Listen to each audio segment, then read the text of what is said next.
Welcome everybody here to Sports Talk Network. Welcome to this channel and welcome here tonight to WWE Smackdown Live for the November 7th, 2017 edition of the show, which was live in Manchester, England. Tape Smackdown Live, so most of us knew what was going down tonight. Also to include the finish and include the main event and all the craziness there.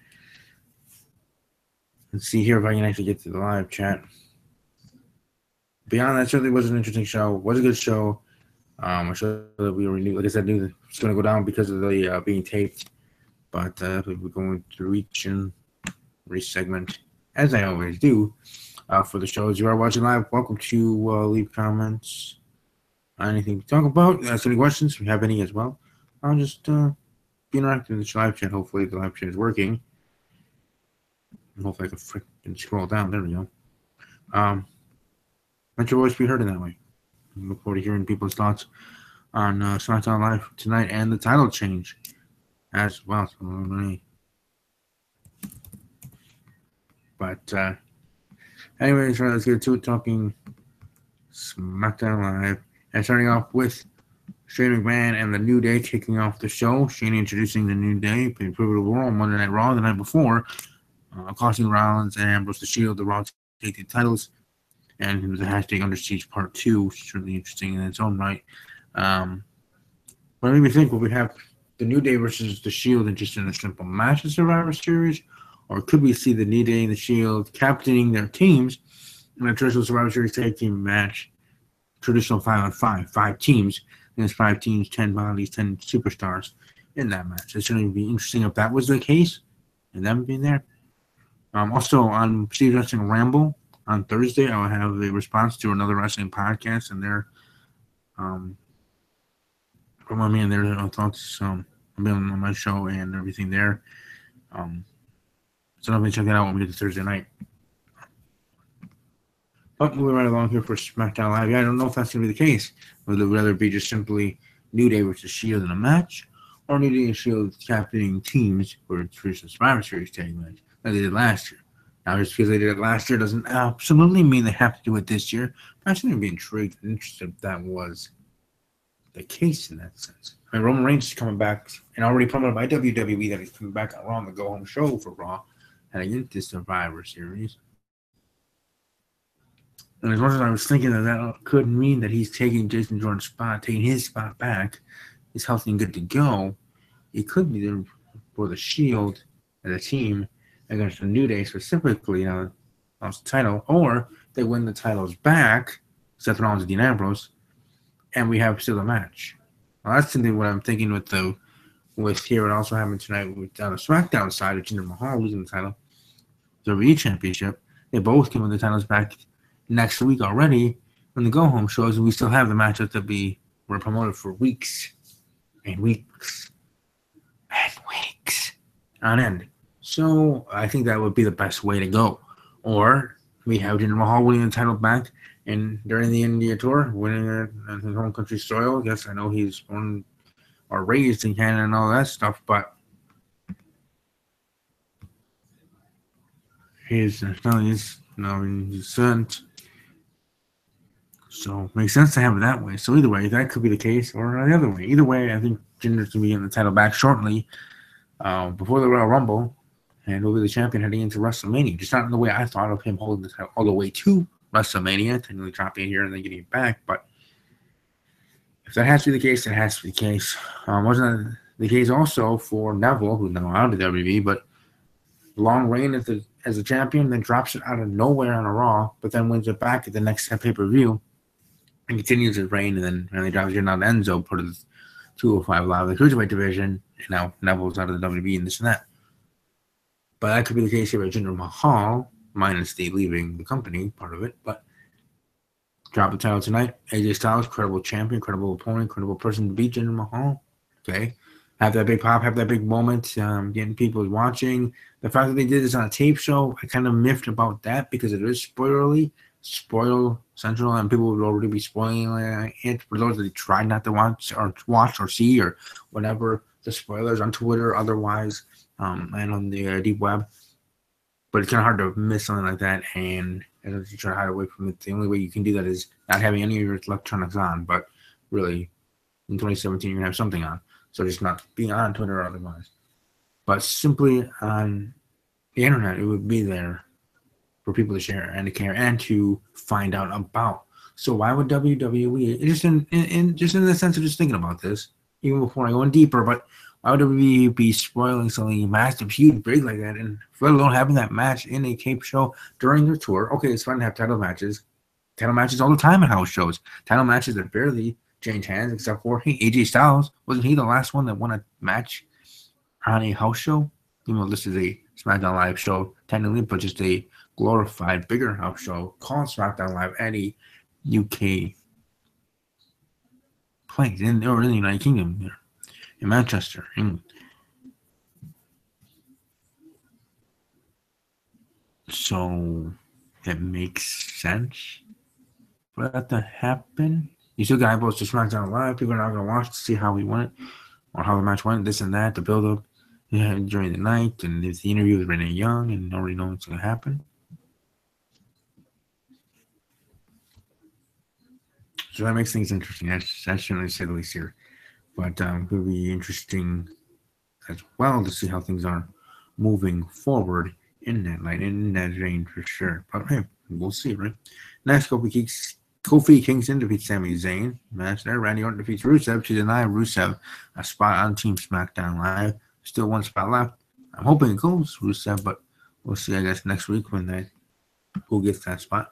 Becky Lynch defeats James Ellsworth. And the biggest part is Mijiga, Muy Caliente, Bonita, Carmella, which, yes, I know I say all that stuff, but I do hope at some point to hear good news for Carmella and Big Cass, their engagement. They did already share on social media. They bought a house together, this and that. But I mean when I say, she's awesome. She's my girl. She's Muy Caliente, Bonita, awesome, and talented wrestler, performer as well. But on the other side, and on the serious side, her, Carmella, Big Cass, the other version of the thing, hopefully to hear those, and then in the future, have kids, stuff like that. So just wanted to share both sides of that. Whether I needed to or anybody cared that, I did. But point being, is seeing Carmella there pretty much super kick James Ellsworth out of her life. It's amazing. I give props to James Ellsworth, much respect to him for something that was just supposed to be an enhancement talent for Braun Strowman and Monday Night Raw, and just mowing through them, and then going to mow through the roster of the main roster at that point. And then he has, as some of the drivers did, a chance to speak, some quick promo, say they have a chance and this and that, and him catching up. And then fans gravitating to it, and Ellsworth getting a contract with WWE Superstar for as long as he technically has, and I thought it went longer than it should have, but blah, blah, blah, be what it is. And now it makes me wonder, how are things set up for Carmella as Miss Money in the Bank when she cashes in? Well, James Ellsworth now, instead of me, as I've always been thinking, that's going to be because of James Ellsworth, Carmella becomes the new SmackDown Live Women's Champion, SmackDown Women's Champion. Now it could be James Ellsworth being the one to stop her becoming the SmackDown Women's Champion on SmackDown Live. That could be the case, but hopefully that's not the case. Hopefully Carmella still does cash it successfully, but who knows? It at least brings that up and a debate and thinking. Which way will that go? As in regard to Carmella and James Ellsworth and this now separate relationship between the two. Or that kick wasn't to technically out of his life, but out of her life in that way, but it's just a, I don't want to really go this way, but master submissive guy there. But that was interesting. Now, I know the 30 for 30 is going on right now. I wish I was able to watch it, but since I'm doing this, I have to have it on mute. But sure, I'll hear good things about it, the Ric Flair 30 for 30, and I'll watch it probably later in the week because I'm sure they're going to re-air it. But a good, smart, though, I think most of us already knew how smart it was, but having it at 10 o'clock Eastern, 9 Central, having it right at their SmackDown Live, not during, because usually 30 for 30s are at 7 o'clock, right at prime time. But since they're having a working relationship with WWE, I'm doing a story about Ric Flair and them wanting that and wanting it to be on sports and wanting it to be on ESPN. WWE being the king of sports entertainment, then Mr. McMahon's called, Vince McMahon's called, not pro wrestling. But either way, and ESPN being the worldwide leader in sports, it's only second nature and human nature for that to be a working relationship. So in that case, and in that vein and in that light, then you wouldn't want to have your documentary about a pro wrestler, a former WWE superstar, a legend like Ric Flair, being aired at the same time WWE's having the program on the USA Network. That'd be counterintuitive for WWE and in a way ESPN. So, just being common sense about it, you have it happening now at 9 o'clock. Now it goes against me and others that do reactions or reviews and other stuff right after shows. But still, in the regular watchers of the WWE product, it makes sense because now they've finished watching SmackDown Live. They can go over to ESPN. Then later on, they can go back to the network and watch 205 Live. It's maybe not everybody watches 205 Live. They watch it later on. And again, with 205 Live itself being taped, being New England, already know what's going down there, and that being a super show. So then, then put those ducks in a row, thinking that you know exactly where things are going, and how things are moving there for WWE and for ESPN and that partners. So I thought that was really smart having that going on there. But anyways, moving right along, Shelton Benjamin and Chad Gable defeating the Usos via countout. I still see, hopefully, Gable and Benjamin will take titles. Okay, I'm just going to say right now, next to 18 champions, whether it's at, what is it going to be, Roadblock or whatever the pay-per-view is in December for SmackDown Live, or maybe even at Royal Rumble, or whatever, them to win the titles. The Usos can win it back, fine, but Benjamin and Gable, Benjamin's coming back to the WWE for a reason. Part of it's to be working with Gable, but also hopefully getting the tag team straps. And if there is a tag team Survivor Series match at Survivor Series, if there is, that's not confirmed nor denied yet, then again, it would get zero build because it would be announced either on the Raw or SmackDown this coming week, next week, or, obviously next week on Raw or SmackDown Live. The go-home shows either, but I would want that. Shelton Benjamin and Chad Gable part of that team too, so it's otherwise. And you have your teams all set up there for SmackDown Live and Raw. And it makes it easier than promote. They only have it announced in 1 week or in the week, pay-per-view week during that with the go-home shows. Because really much more all the tag teams that are on Raw and SmackDown would at least in its own right really fill up to make each traditional Survivor Series 5-on-5 match. And that's Lapis Gamer, thank you for being here in the live chat. Saying this week equals all wrestling is broken. Jericho versus Omega, new Raw Taking Champions, and new W Championess. And Lapis, you want to join me on Steve's Wrestling Ramble? I'll have a couple announcements, and I'll be talking about, as you can already tell if it shows up on my channel, my already created Google Hangouts for the rest of the week, and Thursdays being entitled Jericho versus Omega at Wrestle Kingdom 12. So that definitely will be the main event, the main thing I'll be talking about, whether it starts the show or not. Either way, also I'll be starting the show giving my response to another wrestling podcast, and that's the actual name of the podcast, Another Wrestling Podcast. Welcome to check that out, www.anotherwrestlingpodcast.com. Credo, Angry Cooter, Mike Colon, those three awesome guys. They gave a plug to my podcast, and this past week on their show, and they may be on my Survivor Series prediction episode next Thursday on the 16th of November. But I'll have that rebuttal. I'll talk about all the news and notes around SmackDown. Hopefully my team members will be able to be on with me this time and share their thoughts and everything.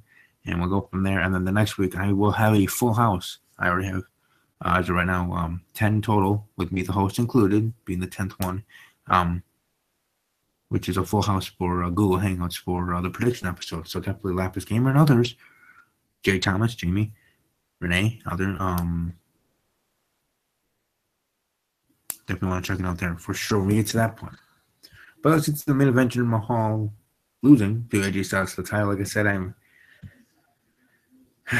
intrigued and not intrigued by this decision. Again, why would you do that on a show that's taped and people already know? Why not have it on maybe even the go-home show if you want to promote it, have it there, that'll be being a true surprise for everybody and getting a more authentic reaction by the WWE Universe, let's just say, by all of the WWE Universe. Then now, which is they select a handful of that were surprised and those surprised that watched live actually there in Manchester. But earlier today when it was actually going on. But point being is, I think it would have been better that way, or after Survivor Series, or whatever. Maybe I'll still be right with at least the fact that Jinder Mahal heading into WrestleMania is the WWE champion. He wins it in India, but we'll have to see. And you also have to see all my thoughts on everything that's happened in WWE this Thursday. Steve's Wrestling Ramble on this very channel. Subscribe, ring the bell so you know when I go live for any of my videos, whether it's Steve's Wrestling Ramble, these reviews on Monday and Tuesday nights, and otherwise, and other things that I do on here each and every day for each and every week. I thank you all for checking in, watching, like the video, share the video, subscribe if not subscribe, ring the bell, do other things, do whatever else you want to know. Do other things that maybe I didn't even think about that you would do to help me out in this channel, for this channel, and for this video specifically. I greatly appreciate it for whatever you do. Gosh darn it. Again, like I said, I'll be back here specifically tomorrow night for the NFL podcast, talking Packers with Steve, going to Week 11 predictions, and talking about the Packers and their falling on their face, so to speak, from Monday Night Football this week in the NFL. So I'll be talking about that. Then Steve's Wrestling Ramble on Thursday, and the other videos on Friday. If you're ever interested in what I do each and every week on Sunday, I try to do on Sunday, if not it's Monday afternoon, create all my YouTube videos, to create all of my YouTube Google Hangouts. So I don't know if you can see that on my channel, but just go there and maybe you'll see all the ones in the titles that I have, at least for at that time, because for the Raw and SmackDown reviews, you don't know exactly what the title will be until you watch the said show, of course. But I just have a generic title and then change it the night when it's time for the video to obviously go work with how the actual show went. But above all that and above all else, guys, you know what? I should really get a T-shirt that says that, my catchphrase. Would anybody care if I made a T-shirt and be able to try to sell that? Try to make that coin for my channel, not just for myself, for the channel. Like I said, I want to try to improve. Better video, better audio. Get a microphone. I know there is. I know somebody else is trying to help me get that microphone and camera and a tripod. To be able to actually have a setup and create videos like most YouTubers do, and have it. People would respect my channel more if I did that. At least I assume they would, because hey, he actually has a setup. This and that. He's taking it seriously, so they'll take me seriously, sort of thing. And then maybe they'll actually then start listening to hearing what I'm saying. Because I make a lot of good points, but maybe people aren't caring because it's in this format, which I respect. But this is the only way I can do it. Point being is, though, I could do a T-shirt with my, ending line with my stick, with my catchphrase. Just an idea. But anyways, as I was saying, above all else, as always, take care.